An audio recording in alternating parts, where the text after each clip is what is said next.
I was in college. When I graduated from college, moved to Boston, and I wanted to pursue something on my own and do something for myself. And so real estate was a no-brainer, and I basically just started attacking it. So in 2016, I got on a contract for my first deal, and it was a duplex. And at that point, again, I still really didn't understand the concept of house hacking. I just knew that if I bought a house and I could rent out some spaces in the house and make enough money to cover the expenses for keeping a home, then I could live free. And if I can live free, then I could eliminate my biggest overhead monthly, which is my rent or mortgage, save more money, and buy more properties. That was my focus. I didn't care anything else about it, so I went and bought a brand new construction duplex. Never again. So I bought a brand new construction duplex and bought it at a pretty premium price, actually. And I gotta say, even now with the market being hot, I would probably still struggle to get out of that if I wanted to. That was how bad it was.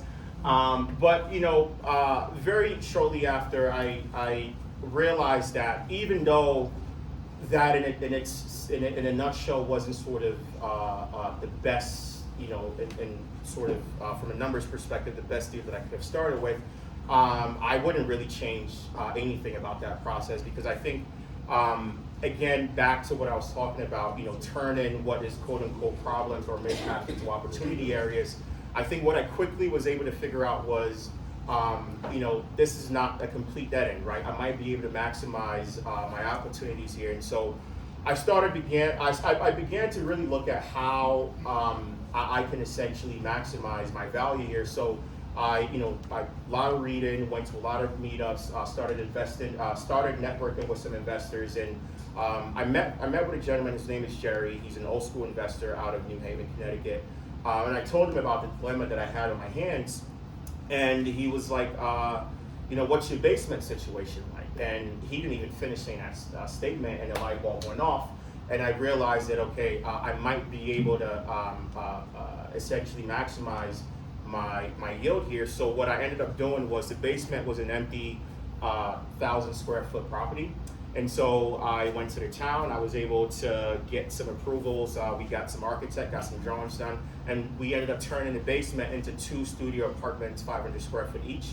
And I was able to add, substantially a lot more income to the property, and that was how I was able to retain it. But I think for me, the lesson there, which I've been able to sort of carry and translate into all of my other deals, is I look for opportunities. I look for deals where the opportunities that exist, usually people run away from, right? And so, I think it's very even. If you've heard this Warren Buffett quote, be fearful when people are greedy, and be greedy when people are fearful. It's kind of a similar thing, right? And so, what my approach currently is, I look at deals where usually people are running away from it because there are problems. And I just have a different mindset and a different approach. And how I approach those problems are, these are opportunity areas, and if I can fix it, then I can take advantage of the opportunity area. And by fixing it, I really think that by being able to do that and replicate it from deal to deal, that's really where I've been able to sort of maximize a lot of my return, which is in turn helped me to scale and rinse and repeat. And so, essentially, the point that I'm trying to make here is, for me, I believe personally that,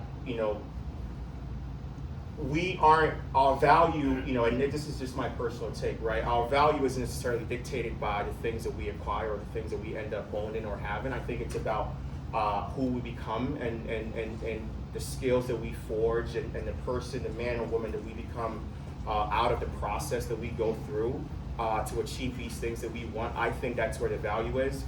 For example, if you are an engineer and you want to get a job at another engineering firm, you're not asking if you own an engineering firm. You're asking your experience from being an engineer to really identify, the skills and the value that you can provide from the process and the experience that you've been through. So, for me, I think what's really important for me is putting myself in those positions, it's almost like a double-edged sword, right? Not only being able to figure out these issues that people are essentially running away from and maximizing my yield, but also being able to forge those skills that makes it easier for me to just keep attacking these problems that are difficult to attack, right? And it goes back to what I said earlier, just what you become throughout the process of just handling these types of scenarios and going through them. So I know I went off on a tangent there. I touched on a little bit about my journey. So when you transition to sober homes, are you taking like a multifamily, a 3-unit multifamily, and turning it into sort of like a boarding house kind of model? And how do you do that with a town? Yeah, so it's actually similar. So the first property that we used was a duplex, but we converted back into a single family house. Obviously, we had to get the towns involved and get drawings and permits and changes and everything that we were essentially structurally doing to the property to change it. Because there are certain layouts that are more conducive to that type of model, and so we have to get the town to approve it and things of that nature. But yes, essentially that's what we did. Yeah.